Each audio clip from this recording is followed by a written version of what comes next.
Jadi lihat kan di atas ada apa?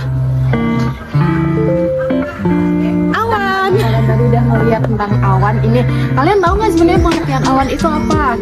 Jadi awan itu adalah kumpulan tetesan air dan kristal es yang mengendap di atmosfer. Terus menurut Lamarck and Howard, awan itu adalah kumpulan dari gelembung-gelembung air.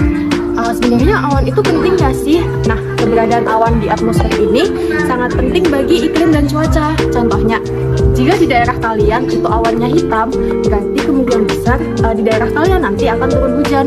Tapi kalau di daerah kalian kayak gini, langit yang warnanya biru, awannya warnanya putih, berarti di daerah kalian kemungkinan besar tidak akan turun hujan. Selanjutnya itu penjelasan mengenai pembentukan awan. Bye bye. Halo teman-teman tahu nggak sih gimana sih awan itu bisa terbentuk? Nah, untuk bisa menjawab pertanyaan ini, mari kita simak video animasi berikut ini. Awan terbentuk berawal dari perairan yang sangat luas yang berada di permukaan bumi.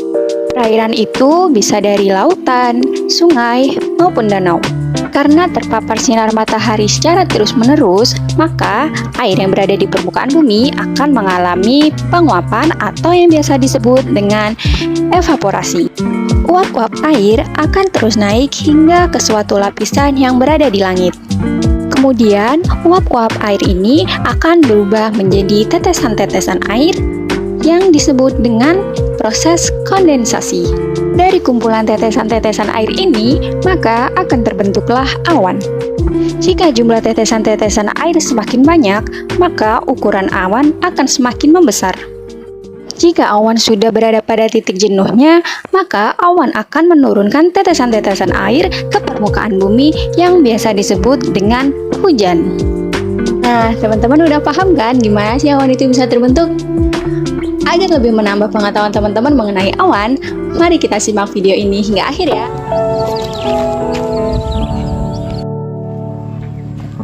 Faktor apa saja yang menyebabkan terbentuknya awan? Yang pertama ada suhu. Ketika suhu udara meninggi, maka awan akan lebih cepat untuk terbentuk. Dan yang kedua adalah intensitas sinar matahari. Dua faktor ini saling berhubungan, sehingga ketika sinar matahari intensitasnya sangat tinggi, suhu juga akan semakin meningkat, sehingga awan juga akan lebih cepat terbentuk. Dan yang ketiga adalah kelembapan udara. Kelembapan udara juga sangat berhubungan dengan suhu dan intensitas sinar matahari. Kelembapan udara yang tinggi juga menyebabkan awan akan lebih cepat untuk terbentuk. Yang kelima ada hembusan angin. Kalau hembusan angin itu lebih besar, maka uap udara akan lebih cepat untuk menguap dan membentuk awan. Yang kelima ada tekanan udara. Ketika tekanan udara besar, awan juga akan lebih cepat untuk terbentuk. Nah, selanjutnya fungsi awan. Apa sih fungsi awan itu? Fungsi awan yang pertama yaitu sebagai penghalang radiasi sinar matahari. Tanpa adanya awan, mungkin radiasi sinar matahari terasa sangat menyengat di kulit. Itulah mengapa keberadaan awan mampu menghalangi radiasi sinar matahari secara berlebih. Fungsi awan yang kedua yakni menghasilkan hujan. Ya, hujan merupakan salah satu hasil alami dari proses siklus air yang terbentuk karena awan. Fungsi awan yang ketiga yaitu membantu memberikan cadangan air bagi manusia. Air merupakan sumber kehidupan, terutama bagi seluruh makhluk hidup di bumi. Karena itu, awan sangat penting keberadaannya, karena menurunkan air ke bumi dalam bentuk hujan. Fungsi awan yang keempat yakni sebagai objek pengamatan untuk perakiraan cuaca. Salah satu objek kajian BMKG dalam meramalkan cuaca adalah dengan melihat awan. Misalnya saja bentuk awan, intensitas awan, ketinggian awan, dan sebagainya. Data-data yang diperoleh nantinya bisa dijadikan dasar peramalan cuaca di suatu tempat dan tentunya dilengkapi dengan citra satelit. Di sini saya akan menjelaskan klasifikasi awan mengenai tingkat ketinggian. Yang pertama adalah awan tinggi. Awan tinggi terletak di antara 6.000 sampai dengan 12.000 di atas permukaan bumi. Awan ini memiliki ciri-ciri berserabut seperti bulu ayam dan tidak menimbulkan hujan. Awan ini terbentuk dari kristal-kristal es yang dapat membiaskan cahaya matahari. Awan tinggi ini terdiri dari awan sirrus, awan cirrostratus, dan awan cirrus cumulus. Lalu yang kedua adalah awan sedang. Awan sedang ini terletak di antara ketinggian 2000 sampai dengan 6000 meter di atas permukaan bumi. Awan ini memiliki ciri-ciri berlapis-lapis berwarna putih dan memiliki presipitasi hujan yang sangat ringan. Lalu fisis dari awan ini adalah butiran-butiran air. Awan sedang ini terdiri dari awan altostratus dan altocumulus. Lalu yang ketiga atau yang terakhir adalah awan rendah. Awan rendah ini terletak di 2000 meter atau di bawah 2000 meter di atas permukaan bumi. Awan ini memiliki ciri-ciri berwarna putih atau abu-abu yang sangat luas. Awan ini menimbulkan atau menandakan adanya hujan akan turun. Awan rendah ini terdiri dari awan stratus, awan cumulus, awan nimbus stratus, dan awan stratuscumulus. Lalu klasifikasi awan berdasarkan penamaan. Yang pertama adalah awan cirrus. Awan cirrus sendiri digunakan untuk awan yang berciri-ciri seperti serabut atau seperti rambut. Yang kedua adalah awan cumulus. Awan cumulus memiliki ciri-ciri seperti tumpukan atau timbunan. Yang ketiga adalah awan stratus. Awan stratus ini memiliki ciri-ciri seperti lapisan atau berlapis-lapis horizontal. Yang terakhir adalah awan nimbus. Awan nimbus ini biasanya berwarna abu-abu dan menghasilkan hujan. Awan altostratus. Awan altostratus ini termasuk pada klasifikasi awan menengah yang berada pada 2000 sampai 6000 meter di atas permukaan bumi. Awan ini memiliki ciri-ciri berlapis-lapis berwarna abu-abu atau kelabu yang memiliki presipitasi hujan yang sangat ringan atau hujan tidak sampai turun ke tanah. Awan ini memiliki fisis butiran-butiran air. Lalu ada awan stratocumulus. Awan stratocumulus ini termasuk pada klasifikasi awan rendah yang terletak di 2000 atau di bawah 2000 meter di atas permukaan bumi. Awan ini memiliki ciri-ciri gumpalan putih yang sangat luas dan terletak rendah. Fisis dari awan ini adalah tetesan-tetesan air yang terlalu dingin. Awan nimbus stratus. Awan nimbus stratus ini termasuk pada klasifikasi awan rendah yang terletak di 2000 atau di bawah 2000 meter di atas permukaan bumi. Awan ini memiliki ciri-ciri berwarna kelabu atau putih yang sangat tebal. Awan ini memiliki ketebalan antara 200 meter sampai 2 km. Lalu fisis awan ini adalah tetesan-tetesan air yang terdiri dari daerah tropis atau daerah salju di subtropis atau campuran dari keduanya. Nah teman-teman, selain jenis-jenis awan yang telah disebutkan tadi, masih ada loh jenis-jenis awan lainnya. Yuk kita simak. Awan cumulus. Awan ini termasuk dalam awan vertikal. Awan ini memiliki bentuk padat, bergerombol membentuk gumpalan yang memanjang, bagian atasnya menonjol menyerupai bunga kol, biasanya tepinya terlihat jelas dan memiliki dasar yang rata. Awan ini berwarna putih hingga abu-abu cerah. Komposisi awan cumulus terdiri atas tetes-tetes air, sedangkan kristal-kristal es atau kristal saljunya biasanya tertutup pada bagian awal yang suhunya di bawah 0 derajat Celcius.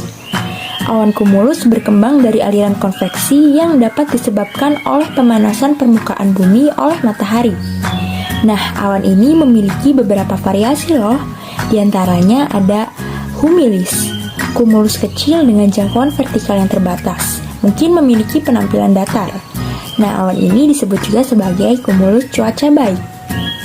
Lalu yang kedua ada congestus, di mana bentuknya menyerupai kol. Hamparan cumulus yang berjejalan, yang disebut juga konges atau penuh sesak atau perluasan vertikal yang lebih besar serta dapat menghasilkan hujan. Yang ketiga ada mediocris, di mana dia memiliki ukuran antara humilis dan congestus atau perluasan yang sedang. Yang terakhir ada fractus. Awan ini tampak terkoyak-koyak, pecah atau retak akibat angin di ketinggian tersebut. Awan altostratus. Awan ini merupakan jenis awan menengah, di mana memiliki bentuk berserat dan seragam, memiliki warna kelabu atau biru keabu-abuan, menutupi sebagian atau seluruh langit, menyerupai cirrostratus yang tebal tapi tidak menghasilkan halo.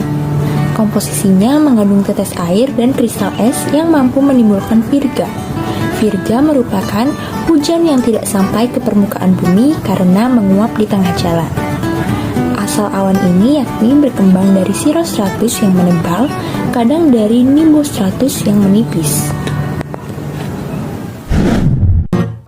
Awan cirrostratus. Awan ini termasuk dalam klasifikasi awan tinggi. Bentuknya menyerupai tirai kelambu, halus, berwarna putih, dan mengandung kristal es. Awan ini terbentuk dari cirrus atau cirrocumulus yang membentang, atau dari kristal es cirrocumulus yang jatuh. Awan tingkat tinggi ini secara khusus terbentuk ketika lapisan udara yang luas terangkat oleh konvergensi dengan skala besar. Gejala optis yang ditimbulkan yaitu menghasilkan halo. Halo merupakan lingkaran sekitar matahari atau bulan akibat pembiasan optis dari kristal es yang dikandung oleh awan ini. Variasi dari awan ini terdiri dari vibratus atau bentuk serat dan nebulosus, bentuk tirai asap yang merata. Nah, meskipun cirrostratus ini dapat menutupi seluruh langit dan dapat membentang ribuan meter, tetapi tidak membuat sinar matahari atau bulan tertutup, karena awan ini relatif transparan. Awan cumulonimbus. Awan ini termasuk dalam klasifikasi awan vertikal, di mana memiliki ciri-ciri berat dan padat, menjulang tinggi, berupa gumpalan besar, kadang pada bagian puncak jika sampai pada tropopause akan membentuk landasan yang dinamakan incus atau anvil. Cumulonimbus ini dapat mudah mencapai ketinggian lebih dari 12.000 meter. Komposisi awan ini terdiri dari tetes air dan pada bagian atas adalah kristal es. Awan ini memiliki sifat menimbulkan hujan yang besar dalam waktu yang lama, menghasilkan aliran udara yang cepat dan kuat yang disebut downdraft yang dapat membahayakan pesawat yang berada di sekitarnya. Awan ini memiliki variasi clavus, kehilangan tonjolan pada puncaknya, dan juga capillatus bila membentuk landasan incus atau anvil. Adapun tahap pembentukan dari cumulus terdiri dari 3 tahapan, yaitu awal atau early, matang atau mature, dan juga mati atau disipasi. Awan contrail. Nah, selain jenis awan yang dapat terbentuk secara alami, ada juga loh jenis awan yang dapat terbentuk secara buatan. Di antaranya ada aircraft contrail atau condensation trail, yang merupakan awan yang terbentuk akibat kondensasi dari pengeluaran atau sisa pembakaran mesin pesawat terbang. Awan ini disebut juga sebagai awan buatan manusia. Contrail dihasilkan pada lokasi yang sangat tinggi ketika suhu dingin yang sangat ekstrim membekukan tetesan air sesaat sebelum tetesan air itu menguap. Jejak kondensasi ini dapat terlihat dalam waktu beberapa detik atau menit atau bahkan berjam-jam, bergantung pada kondisi atmosfer. Sekian dari kelompok awan, sampai jumpa di video selanjutnya.